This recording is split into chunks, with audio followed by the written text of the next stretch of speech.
আসসালামু আলাইকুম রহমতুল্লাহ। প্রিয় শিক্ষার্থী বন্ধুরা, ইজি অ্যাকাউন্টিং এর আজকের ক্লাসে তোমাদের স্বাগতম। আজকে আমরা তোমাদের জন্য খুবই গুরুত্বপূর্ণ একটি ক্লাস নিয়ে আসলাম। এখন আজকের ক্লাসটি মূলত কাদের জন্য? আজকের ক্লাসটি হচ্ছে বিবি অনার্স ফার্স্ট ইয়ারের অ্যাকাউন্টিং এবং ফাইন্যান্স ডিপার্টমেন্টের প্রিন্সিপালস অফ অ্যাকাউন্টিং এবং বিবি অনার্স সেকেন্ড ইয়ারের প্রিন্সিপালস অফ ফাইন্যান্স ম্যানেজমেন্ট ডিপার্টমেন্টের, বিবি অনার্স ফোর্থ ইয়ারের অ্যাকাউন্টিং ডিপার্টমেন্টের ওয়ার্কিং ক্যাপিটাল ম্যানেজমেন্ট এবং বিবি অনার্স ফোর্থ ইয়ারের ম্যানেজমেন্ট ডিপার্টমেন্টের ইনভেস্টমেন্ট ম্যানেজমেন্ট বইয়ে এই চ্যাপ্টারটি আছে। এই চ্যাপ্টারটি হচ্ছে মূলত রেশিও অ্যানালাইসিস বা আমরা ফাইন্যান্সিয়াল স্টেটমেন্ট অ্যানালাইসিস নামেও চিনি। সহজে যদি একটি কথা আমি তোমাদেরকে বলতে চাই, সেটা হচ্ছে যে তুমি অ্যাকাউন্টিং নিয়ে যদি পড়াশোনা করো, কমার্স নিয়ে পড়াশোনা করো, তোমাকে অবশ্যই রেশিও অ্যানালাইসিস বা ফাইন্যান্সিয়াল স্টেটমেন্ট অ্যানালাইসিসকে তোমাকে জানতে হবে। কেন? কারণ হচ্ছে রেশিও অ্যানালাইসিস বা ফাইন্যান্সিয়াল স্টেটমেন্ট অ্যানালাইসিস ফাইন্যান্সিয়াল স্টেটমেন্টের অর্থাৎ ইনকাম স্টেটমেন্ট এবং ব্যালেন্স শিটের তথ্যগুলোতে এক বা একাধিক তথ্যগুলোকে কি করে কম্পেয়ার করে, অর্থাৎ তুলনা করে। কিসের মাধ্যমে? এই রেশিওর মাধ্যমে। এই তুলনার যে ফলাফল সেটা মূলত ম্যানেজমেন্টের কাছে প্রদান করা হয়। ম্যানেজমেন্ট এই ফলাফলগুলো দেখে কিন্তু সিদ্ধান্ত নিতে হয়। তার মানে আমরা বুঝতে পারছি যে ডিসিশন মেকিং এর ক্ষেত্রে রেশিও অ্যানালাইসিস আমাদেরকে খুবই ইনফরমেটিভ একটি সোর্স। তো এখন এই রেশিও অ্যানালাইসিসের সূত্র নিয়ে তোমাদের অনেক সমস্যা দেখা যায়, অনেকগুলো কনফিউশনও দেখা যায় এই রেশিও অ্যানালাইসিস নিয়ে। তো আশা করি যারা এই ক্লাসটি দেখবা বা এই আজকের আলোচনাটা শুনবা, তোমাদের এই রেশিও অ্যানালাইসিস নিয়ে আর সমস্যাগুলো থাকবে না এবং তোমরা নিজেরাই তোমাদের সেই রেশিও অ্যানালাইসিসের প্রবলেমগুলো নিজেরাই সলভ করতে পারবা। তো চলো আমরা আর কথা না বাড়িয়ে আমাদের ক্লাসটি শুরু করি। যেহেতু রেশিও অ্যানালাইসিস বা ফাইন্যান্সিয়াল স্টেটমেন্ট অ্যানালাইসিস ফাইন্যান্সিয়াল স্টেটমেন্টের এলিমেন্টসগুলোকে তুলনা করে, তাই আমরা দেখব ফাইন্যান্সিয়াল স্টেটমেন্টের যেই এলিমেন্টসগুলো প্রয়োজন আমাদের, সেই এলিমেন্টসগুলোর একটা নমুনা আমি তোমাদের দেখাচ্ছি। আগে তার আগে একটি কথা বলে নিই, আমাদের ক্লাস যদি তোমাদের ভালো লাগে অবশ্যই আমাদের চ্যানেলটি সাবস্ক্রাইব করবা এবং তোমাদের বন্ধুদের সাথে আমাদের ক্লাসগুলো শেয়ার করবা এবং আমাদের ফেসবুক পেজে লাইক দিয়ে আমাদের ফেসবুক পেজের সাথেই তোমরা থাকবা আশা করি। তারপর তোমরা নতুন নতুন এরকম অনেকগুলো ক্লাস আমাদের কাছ থেকে পাবা ইনশাআল্লাহ। তো চলো প্রথমে আমরা ইনকাম স্টেটমেন্ট দেখি। ইনকাম স্টেটমেন্টে কি থাকে? প্রথমে সেলস থেকে কস্ট অফ গুডস সোল্ড বাদ দিলে আমরা গ্রস প্রফিট পাই। সেখান থেকে যদি অপারেটিং এক্সপেন্সগুলো বাদ দিই আমরা পাই অপারেটিং ইনকাম। এখান থেকে আমরা ইন্টারেস্ট বাদ দিলে কি পাই? Net income before tax. তারপর ইনকাম ট্যাক্স বাদ দিলে নেট ইনকাম পাই আমরা। তো এই টোটাল যে ইনফরমেশনটা, এই ইনফরমেশনটা তোমাদের কিন্তু জানতে হবে। অর্থাৎ ফাইন্যান্সিয়াল স্টেটমেন্ট তৈরি করতে না পারলে আসলে মূলত ফাইন্যান্সিয়াল স্টেটমেন্ট অ্যানালাইসিস করাটা খুব টাফ। তো তোমাদের আগে ফাইন্যান্সিয়াল স্টেটমেন্ট সম্পর্কে খুব ধারণা থাকতে হবে। আমাদের ফাইন্যান্সিয়াল স্টেটমেন্টের উপর অনেকগুলো ক্লাস আছে ইউটিউবে, তুমি সেই ক্লাসগুলো যদি দেখো আশা করি ফাইন্যান্সিয়াল স্টেটমেন্ট সম্পর্কেও খুব সুন্দর একটি ধারণা তুমি পাবা। তো ইনকাম স্টেটমেন্ট তো আমরা দেখলাম, এবার ব্যালেন্স শিটে আমরা দেখব। ব্যালেন্স শিটের দুইটা পাশ, একটা হচ্ছে অ্যাসেটস আর একটা হচ্ছে লায়াবিলিটিস। অ্যাসেট পাশে কি কি আসে সেখানে আমরা অ্যাসেট পাশে দেখি অ্যাসেটগুলোকে কিভাবে আমরা ক্লাসিফাইড করি। এখানে current asset, investment, fixed asset আর হচ্ছে ফিকটিটিয়াস অ্যাসেট থাকে। কারেন্ট অ্যাসেটের মধ্যে cash and cash equivalent, marketable securities, account receivable, notes receivable, inventory, prepaid expense, এই আইটেমগুলো থাকে, তাই না? ইনভেস্টমেন্টের মধ্যে লং টার্ম ইনভেস্টমেন্ট, দীর্ঘমেয়াদী যে বিনিয়োগটা সেটা দেখানো হয়। ফিকটিটিয়াস অ্যাসেটের ফিক্সড অ্যাসেটের আন্ডারে বিল্ডিং, ফার্নিচার অর্থাৎ দীর্ঘমেয়াদী সম্পদগুলো এখানে দেখানো হয়, যেগুলো 1 বছরের অধিক সময়।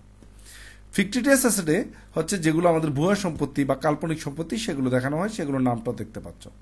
লাইবিলিটিস পাশে কি কি থাকে? কারেন্ট লাইবিলিটিস, চলতি দায়, যেগুলো 1 বছরের কম সময়ে পরিশোধ করতে হয়। লং টার্ম লাইবিলিটিস, দীর্ঘমেয়াদী দায়, যেমন বন্ড, ডিবেঞ্চার। তারপর থাকে হচ্ছে share holder equity. Share holder ইকুইটির মধ্যে থাকে preferred stock, common stock, paid in capital, general reserve, retained earnings, treasury stock. এগুলো হচ্ছে এখানে দেখানো হয় সাধারণত। ট্রেজারি স্টকটা যদিও এটা নেগেটিভ ওনার সিকিউরিটি বা এটাকে মাত দিয়ে দেখাতে হয়, তো সেটা আমরা অ্যানালাইসিসে দেখব। এই হচ্ছে আমাদের ব্যালেন্স শিট। তাহলে ব্যালেন্স শিট সম্পর্কে অবশ্যই তোমাদেরকে ধারণা থাকতে হবে ক্লিয়ার। তো এই জিনিসটা যদি তোমরা মনে রাখো খুব সহজে আমাদের রেশিও অ্যানালাইসিসের ক্লাসটা তুমি বুঝতে পারবা। এবার আমরা চলে যাব যে টাইপ অফ রেশিও। তোমাদের অনেক সময় বলে যে লিকুইডিটি রেশিওগুলো আলোচনা করো, প্রফিটেবিলিটি রেশিও আলোচনা করো, সলভেন্সি রেশিও আলোচনা করো, টার্নওভার রেশিওগুলো কি কি। সেজন্য আমি রেশিওর একটা সিস্টেম দেখে দিচ্ছি তোমাদের, যে লিকুইড রেশিওগুলো সাধারণত কি কি: current ratio, quick ratio, cash ratio, working capital ratio, এগুলো। প্রফিটেবিলিটি রেশিওগুলোর মধ্যে gross profit ratio, operating profit ratio, net profit ratio, return on capital employment বা রিটার্ন অন ইনভেস্টমেন্ট, এগুলো। সলভেন্সি রেশিওর মধ্যে ডেপ্ট equity ratio, interest coverage ratio, profitable ratio, এগুলো দেখানো হয়। টার্নওভার রেশিওর মধ্যে আমরা দেখি inventory turnover, account receivable turnover, accounts payable turnover, fixed asset turnover, এই জাতীয় রেশিওগুলো মূলত আমাদের কি দেখানো হয়। এখন কথা হচ্ছে রেশিও কি শুধু এগুলো না? রেশিও কিন্তু এগুলো না। এগুলো দেখানো হচ্ছে মোস্ট ইম্পর্টেন্ট মানে রেশিওগুলো এখানে দেখানো হয়েছে। অর্থাৎ তোমাকে যদি কোয়েশ্চেনে বলে, ঠিক আছে, যে শো দ্য লিকুইড রেশিওগুলো আলোচনা করো, বা prepare the present the liquid ratio, তোমাকে লিকুইড রেশিওগুলো উপস্থাপন করতে বলছে। এখন লিকুইড রেশিও বলতে তুমি কি বুঝবা? তাহলে এখান থেকে এই রেশিওগুলো থেকে তুমি 2টা বা 3টা করে দিলা। সেম প্রফিটেবিলিটি বললে গ্রস প্রফিট করবা, নেট প্রফিট করবা, এভাবে। তো এইটাও তোমাদেরকে জানতে হবে। এখন আমরা চলে যাব সরাসরি রুলসে। রুলসগুলোর মধ্যে প্রথমে আমরা দেখব কারেন্ট রেশিও। এটা হচ্ছে চলতি অনুপাত। এটা ভালো করে খেয়াল করবা, রেশিওর মধ্যে খুব গুরুত্বপূর্ণ একটা অনুপাত চলতি অনুপাত। এখানে মূলত কারেন্ট অ্যাসেটের সাথে কারেন্ট লাইবিলিটিসের তুলনা করা হয়। কারেন্ট অ্যাসেটগুলো কী কী, কারেন্ট লাইবিলিটিসগুলো কী কী, এখান থেকে তোমরা পড়ে নিবা। আর এটার একটা পিডিএফ আমি তোমাদেরকে দেওয়ার চেষ্টা করবো ইনশাল্লাহ। তো তোমরা ওটা দেখেই নোট করতে পারবা, বা আমার ভিডিও দেখেই তোমরা নোট করতে পারো পোস্ট করে। এবার এই কারেন্ট অ্যাসেট এবং কারেন্ট লাইবিলিটিসের এটার স্ট্যান্ডার্ড ভ্যালু, আদর্শ মান হচ্ছে 2:1। এখানে আমরা মূলত কি পরিমাপ করা হয়? Measure of the firm's ability to meet the short term obligation, অর্থাৎ চলতি অনুপাত দ্বারা প্রতিষ্ঠানের স্বল্পমেয়াদী দায় পরিশোধের ক্ষমতাকেই মানে প্রকাশ করা হয়। এখন কথা হচ্ছে, এই যে current asset equal to current liabilities কি? অর্থাৎ তোমার কাছে যদি 2 টাকা চলতি সম্পদ থাকে, তোমাকে 1 টাকা চলতি দায় থাকলে এটা হচ্ছে স্ট্যান্ডার্ড। আবার এর চেয়ে যদি বেশি থাকে সম্পদ, তাও সমস্যা, কারণ তুমি অলস সম্পদ ফেলায় রাখছো। আবার এর চেয়ে যদি কম থাকে, তাহলে সমস্যা হচ্ছে তুমি চলতি দায় পরিশোধ করার ক্ষেত্রে বিপদগ্রস্ত হবা। এই যে স্ট্যান্ডার্ডটা কেন নির্ধারণ করা হয়, যে এটা আসলে মূলত ভালো বা খারাপ এটা বোঝানোর জন্য, মানে এটা কতটুকু পর্যন্ত সহনীয় পর্যায়, এটার জন্য মূলত স্ট্যান্ডার্ডগুলো তৈরি করা হয়। এগুলো দিয়েও আমাদের কমেন্ট চাইতে পারে, সেটা তোমাদের মনে রাখতে হবে। সেই জন্য আমি স্ট্যান্ডার্ড ভ্যালু সহ এখানে দিয়ে দিয়েছি। অ্যাসিড টেস্ট রেশিও 2 নম্বরে, কুইক রেশিও, লিকুইড রেশিও, এগুলো কি? তো অ্যাসিড টেস্ট, কুইক বা লিকুইড রেশিও বলতে অগ্নি পরীক্ষা অনুপাত, তড়িৎ অনুপাত বা তারল্য অনুপাত বোঝানো হয়। এখানে কুইক অ্যাসেটকে কুইক লাইবিলিটিস দিয়ে ভাগ করা হয়। এখন কথা হচ্ছে, এই সূত্রটা নিয়ে আমাদের সবারই কনফিউশন থাকে। সেটা হচ্ছে, কোনো কোনো বইয়ে দেখবা কুইক অ্যাসেটকে কারেন্ট লাইবিলিটিস দিয়ে ভাগ করতেছে, আবার কুইক অ্যাসেটকে কুইক লাইবিলিটিস দিয়ে ভাগ করতেছে। এখন কথা হচ্ছে, কুইক অ্যাসেট থেকে কুইক লাইবিলিটিসের পার্থক্যটা কি? কুইক অ্যাসেট হচ্ছে কারেন্ট অ্যাসেট থেকে যদি আমরা ইনভেন্টরি এবং প্রিপেড এক্সপেন্স বাদ দিই, তাহলে আমরা কুইক অ্যাসেট পাই। বুঝতে পারছো? কিন্তু আবার গিটম্যানের বইতে দেখা গেল কারেন্ট অ্যাসেট থেকে প্রিপেড এক্সপেন্সকে বাদ দেয় না, শুধু ইনভেন্টরিকে বাদ দেয়। তাহলে এটা তোমরা নোট দিয়ে দেবে, যে কোনো সমস্যা নাই, এগুলো নিয়ে কনফিউজড হওয়ার কিছু নাই। এক একজন রাইটার এক একভাবে এটাকে প্রকাশ করছে, তো এগুলো নিয়ে কনফিউজড হওয়ার দরকার নাই। তোমরা চাইলে আমাদের বাংলাদেশের যে বইগুলো, সেখানে আমরা যে প্র্যাকটিসটা করি ইনভেন্টরি থেকে প্রিপেড এক্সপেন্সকে বাদ দিয়ে দেখাই, তোমরাও বাদ দিয়ে দেখাইবা, ঠিক আছে? তারপর এটা তো আমরা পেয়ে গেলাম। তাহলে ওরা দেখা হচ্ছে কুইক অ্যাসেটকে কারেন্ট অ্যাসেট থেকে ইনভেন্টরি বাদ দিয়ে, তো তোমরা প্রিপেড এক্সপেন্সটা বাদ দিবা, কোনো সমস্যা নেই। কুইক লাইবিলিটিস থেকে তোমরা ব্যাংক ওভারড্রাফটটা বাদ দিবা। কিন্তু এটার সমস্যাটা হচ্ছে, অনেক সময় আমরা কারেন্ট লাইবিলিটি দিয়ে করি, কখন আমরা ব্যাংক ওভারড্রাফট বাদ দিব। বর্তমান সময়ে অনেক তড়িৎ অনুপাত নির্ণয়ে কুইক লাইবিলিটির স্তরে কারেন্ট লাইবিলিটি ব্যবহার করে থাকেন, অর্থাৎ কারেন্ট লাইবিলিটিকে ব্যাংক ওভারড্রাফট বাদ দিতে চান না। সেক্ষেত্রে তড়িৎ অনুপাতের সূত্র দাঁড়াবে এই quick asset divide by current liabilities. এটা হচ্ছে অনেকগুলো বইতে অনেক রাইটার এখন ওই কুইক লাইবিলিটি দিয়ে ভাগ না করে কারেন্ট লাইবিলিটি দিয়ে ভাগ করে।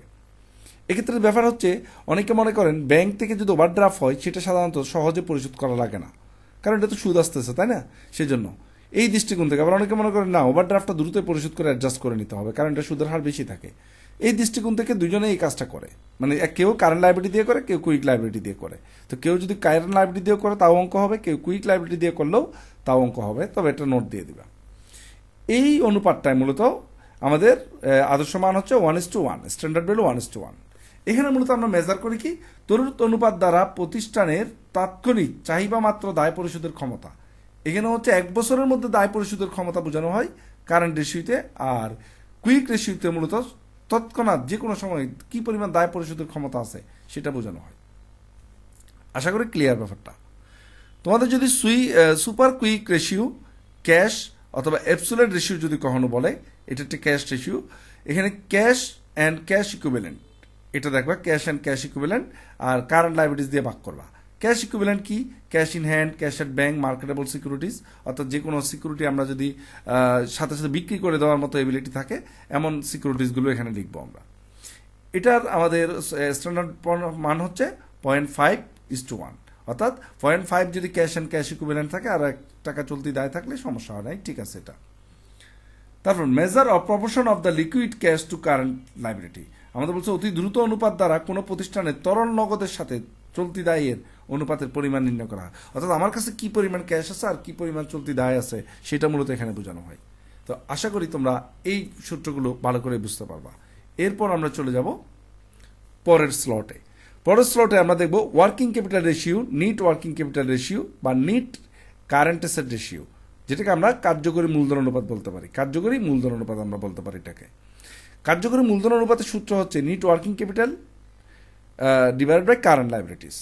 তো এখানে ওয়ার্কিং ক্যাপিটাল বলতে কি, যদি বলো আমাদের গ্রস ওয়ার্কিং ক্যাপিটাল, তখন বুঝবা যে টোটাল কারেন্ট অ্যাসেটই হচ্ছে গ্রস ওয়ার্কিং ক্যাপিটাল।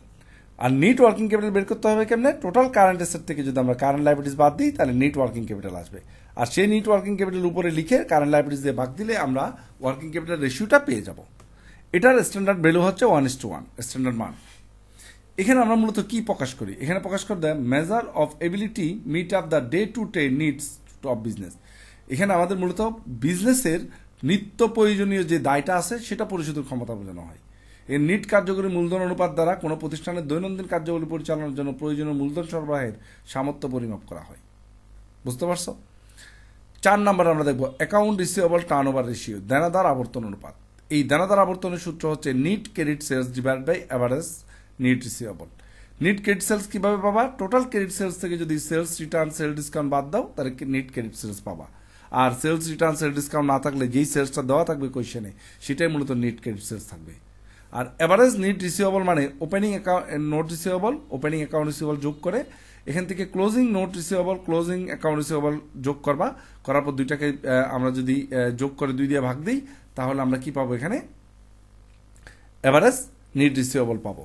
এখন তোমাদের যদি কোয়েশ্চেনে তো এখানে যদি মূলত তোমার দুইটা ওপেনিং থাকে, সরি ওপেনিং এবং ক্লোজিং থাকে তাহলে দুটো যোগ করে 2 দিয়ে ভাগ দিবা। আর যদি ওপেনিং ক্লোজিং না থাকে তাহলে শুধুমাত্র closing note receivable, closing account receivable থাকলে তাহলে আর 2 দিয়ে ভাগ করার দরকার নাই, শুধু ওই দুটো যোগ করে দিলে হবে। আর যদি শুধু অনলি অ্যাকাউন্ট রিসিভেবল থাকে তাহলে অ্যাকাউন্ট রিসিভেবল টাকাটাই লিখে দিবা। তার মানে ওপেনিং ক্লোজিং না পাইলে 2 দিয়ে ভাগ করে এভারেজ করা যাবে না, যা আছে তাই লিখে দিতে হবে, এটা মনে রাখবা। এটার স্ট্যান্ডার্ড হচ্ছে 4 থেকে 6 টাইমস। এখানে আমরা মূলত কি দেখাই, এখানে হচ্ছে it measure the evaluating credit and the collection policies in the firm. এটা মূলত আমরা কি পরিমাণ টাকা মানে কিভাবে পণ্য ধার দিই এটাকে আমরা মূল্যায়ন করি, কতদিনের জন্য পণ্য ধার দিই, ধারে বিক্রি করে এটা মূল্যায়ন করে, এবং আমরা কিভাবে কালেকশন ক্ষমতাটা কি, দেনাদার থেকে টাকা কালেকশনের আমাদের ক্ষমতা কত সেটা মূলত এখানে দেখানো হয়। 6 নম্বরে আমরা দেখব এভারেজ কালেকশন পিরিয়ড, এসিপি, অর্থাৎ দানাদার থেকে আমরা কত দিনে টাকাটা কালেক্ট করি। এটা সূত্র 2টা দিয়ে করা যায়, একটা হচ্ছে 360 বা 65-কে এ আর 2 দিয়ে ভাগ করবা, অথবা এভারেজ নিট রিসিভেবলকে এভারেজ ডেইলি ক্রেডিট সেলস দিয়ে ভাগ করবা, একদিনের সেলস দিয়ে ভাগ করে দিলে হয়ে যাবে। এটা স্ট্যান্ডার্ড মান হচ্ছে 60 থেকে 90 দিন হওয়া ভালো। এবার প্রতিষ্ঠান ভেদে এগুলো ভিন্ন ভিন্ন হতে পারে, এগুলো কোনো নির্দিষ্ট রুলস না। এখানে আমরা মূলত মেজার করছি কি, ওই যে একই জিনিস আমরা যে কালেকশন পলিসি সেটাকে মেজার করা হয়। ইনভেন্টরি টার্নওভার রেশিও, এটা সূত্র হচ্ছে cost of goods sold divided by average inventory. এখানে মূলত মজুদ আবর্তন অনুপাত বোঝানো হয়েছে। কস্ট অফ গুডস সোল্ড কিভাবে বের করবো, নিট সেলস থেকে গ্রস প্রফিট বাদ দিলে কস্ট অফ গুডস সোল্ড, বা ওপেনিং ইনভেন্টরির সাথে পার্সেস যোগ করে ক্লোজিং বাদ দিলে সেটাও আমরা কস্ট অফ গুডস সোল্ড পাই। এভারেজ ইনভেন্টরি, ওপেনিং ইনভেন্টরি আর ক্লোজিং ইনভেন্টরি দুইটা যোগ করে 2 দিয়ে ভাগ করলেই হয়ে যাবে। প্রশ্নে যদি কেবলমাত্র একটি ইনভেন্টরি দেওয়া থাকে আর একটি ইনভেন্টরি যদি নির্ণয় করা সম্ভব না হয় তাহলে একটি হবে এভারেজ ইনভেন্টরি, যা আছে তাই। আর এখানে নিট সেলস আর নিট পার্সেস যদি তোমাদের বের করতে হয় তাহলে আমাদের কি করতে হবে, ওই যে সেলস থেকে সেলস রিটার্ন ডিসকাউন্ট বাদ, আবার পার্সেস থেকে পার্সেস রিটার্ন ডিসকাউন্ট বাদ। এটারও আমাদের স্ট্যান্ডার্ড মান হচ্ছে 6 থেকে 8 টাইমস সাধারণত। এখানে আমরা মেজার করি কি, এখানে মূলত আমাদের মজুদটা কতদিন মজুদ থাকে বা কত বছরে কতবার এই মজুদটা আমাদেরকে টার্নওভার করতে হয় সেটাই মূলত দেখানো হয়, অর্থাৎ মজুদ মাল বিক্রির যে ক্ষমতা সেটাই মূলত এখানে বোঝানো হয়। তো এই হচ্ছে আমাদের ইনভেন্টরি টার্নওভার রেশিও। এবার আমরা চলে যাই 8 নম্বরে। 8 নম্বর হচ্ছে এভারেজ ইনভেন্টরি এজ। এটাও সেম নিয়ম, ইনভেন্টরি টার্নওভার যে কোনো এজ বের করার জন্য 360 বা 65-কে ওই টার্নওভার দিয়ে ভাগ দিলেই কিন্তু পেয়ে যাই আমরা। ঠিক আছে, এটা মনে রাখবো কমন সূত্র। 45 থেকে 60 দিন স্ট্যান্ডার্ড ভ্যালু। এখানে মূলত আমরা কি পরিমাণ কত দিনের মধ্যে ইনভেন্টরিটাকে সেলসে রূপান্তর করি এটাই বোঝানো হয়। অ্যাকাউন্টস পেয়েবল টার্নওভার, এটা কিন্তু রিসিভেবলের উল্টা, এখানে হবে ক্রেডিট পার্সেস উপরে আর নিচে হবে নিট পেয়েবল। আর নিট পেয়েবলও same, notes payable, accounts payable এগুলো যদি থাকে ওপেনিং ক্লোজিং দুইটাই থাকে, ওপেনিং এবং ক্লোজিং যোগ করে 2 দিয়ে ভাগ দিবা, আর না পেলে ক্লোজিংটা দিয়ে করে দিবা, কোনো সমস্যা নেই। আর নিট পার্সেস কেমনে বের করতে হয় তোমরা জানো, এটার স্ট্যান্ডার্ড মান হচ্ছে কত, 6 to 12। 6 থেকে 12 হতে পারে প্রতিষ্ঠান ভেদে। এখানে মূলত আমরা মানে পাওনাদারকে কি কত দিনের মধ্যে মানে দিয়ে আমরা এই যে পেমেন্ট করি, সেই পেমেন্টের ইফিসিয়েন্সিটা কতটুকু, আমরা পাওনাদারকে কত দেরিতে টাকা পেমেন্ট করি, সেই দক্ষতাটা এখানে বোঝানো হয় সাধারণত। আর এভারেজ পেমেন্ট পিরিয়ড যেটা, সেটা হচ্ছে কতদিন পর পর টাকা দিই। তাহলে এটাকেও আমরা সেম কাজ করতে পারি, 360কে এপিটি অ্যাকাউন্টস পেয়েবল টার্নওভার দিয়ে ভাগ করতে পারি, বা এভারেজ নেট পেয়েবলকে আমরা কি করতে পারি, এভারেজ ডেইলি ক্রেডিট পারচেজ দিয়ে ভাগ করতে পারি। অ্যাসেট, তারপর আমরা বলবো অ্যাসেট টার্নওভার রেশিও। তো অ্যাসেট টার্নওভার রেশিও সূত্র কি? সম্পত্তি আবর্তন অনুপাত, নিট সেলস অর সার্ভিস রেভিনিউকে এভারেজ অ্যাসেট দিয়ে ভাগ দিবা। এভারেজ অ্যাসেট কেমনে করবো? ওই যে ওপেনিং অ্যাসেট ক্লোজিং অ্যাসেট যোগ করে 2 দিয়ে ভাগ, এটা 2তে ভাগ হবে, এটাকে প্লাস নেটে ভাগ হবে। প্রশ্ন ওপেনিং ক্লোজিং যদি উভয়ই দেওয়া থাকে তাহলে ভাগ করবা, আর যদি না থাকে যেটা আছে ওটা দিয়ে করে দিবা, মানে ক্লোজিংটা দিয়ে করে দিবা। এখানে অ্যাসেট বলতে মূলত ফিক্সড এবং কারেন্ট অ্যাসেটকে বোঝাবে, তবে অনেকে ইনটেনজিবল অ্যাসেটকেও অন্তর্ভুক্ত করে থাকেন। যেমন ইনটেনজিবল অ্যাসেটকে অন্তর্ভুক্ত করলেও অলিক বা ভুয়া সম্পত্তিকে কোনোভাবেই অন্তর্ভুক্ত করা যাবে না। অর্থাৎ কেউ গুডউইলকেও এখানে বাদ দিয়ে দিচ্ছে, শুধু ফিক্সড কারেন্ট অ্যাসেট দেখাচ্ছে। আবার ইনটেনজিবল অ্যাসেট হিসেবে অনেকে গুডউইলকে যদি অন্তর্ভুক্ত করেও কিন্তু ভুয়া সম্পত্তিকে অন্তর্ভুক্ত করা যাবে না। সেই ভুয়া সম্পত্তিগুলো কি কি?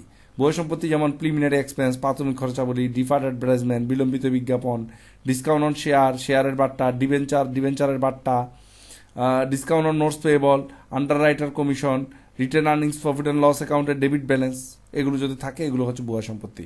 এগুলো কি নেওয়া যাবে না অ্যাসেট নির্ণয়ের সময়। এটার আমাদের স্ট্যান্ডার্ড হচ্ছে 2 or 3 times for large organisation, বড় প্রতিষ্ঠানের জন্য 2 থেকে 3, আর ছোট প্রতিষ্ঠানের জন্য 4 থেকে 6। Measure how efficiently asset are use to the generate sales or revenue, অর্থাৎ কত দক্ষতার সহিত আমরা সম্পদকে ব্যবহার করি বিক্রয়ের জন্য, এটা এখানে মূলত বোঝানো হয়। ফিক্সড অ্যাসেট টার্নওভার যদি বলে, তাহলে এখানে এভারেজ ফিক্সড অ্যাসেট দিয়ে ভাগ করবা, তাহলে opening fixed asset, closing fixed asset দুটো যোগ করে 2 দিয়ে ভাগ দিবা। এটা মূলত ফিক্সড অ্যাসেটকে আমরা ইফিসিয়েন্সিটা বুঝি, এখানে ফিক্সড অ্যাসেটের দক্ষতাটা বুঝি। তো এই হচ্ছে আমাদের ফিক্সড অ্যাসেট টার্নওভার রেশিও। তারপর আমরা যাব 13 নম্বরে। 13 নম্বরে আমরা যেটা দেখাবো হচ্ছে net asset turnover ratio, capital turnover ratio বা ক্যাপিটাল এমপ্লয়েড টার্নওভার রেশিও। এটা হচ্ছে সেলসকে আমরা ভাগ দিব নিট অ্যাসেট আর এভারেজ ক্যাপিটাল এমপ্লয়েড দিয়ে।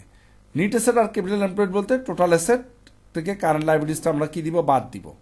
অথবা ক্যাপিটাল এমপ্লয়েড বলতে আমরা equity share capital, reserve and surplus, preference share capital, debenture, long term loan minus fictitious asset, এভাবেও আমরা বের করতে পারি। এখানে মেজার করে আমরা কি, measure how efficiently capital are use to the generate sales, অর্থাৎ ক্যাপিটালের সাথে সেলসের যে সম্পর্ক সেটা মূলত এখানে দেখানো হয়।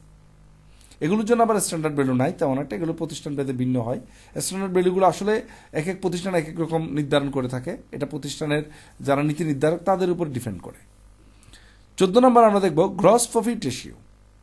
এই গ্রস প্রফিট রেশিও বা গ্রস মার্জিন রেশিও, মোট লাভ অনুপাত, গ্রস প্রফিটকে নিট সেলস দিয়ে ভাগ দিলে আমরা গ্রস প্রফিট পাবো, এই রেশিওটা পাবো। গ্রস প্রফিট বের করার জন্য আমরা নিট সেলস থেকে কস্ট অফ গুডস সোল্ড বাদ দিলে গ্রস প্রফিটটা নির্ণয় করতে পারবো।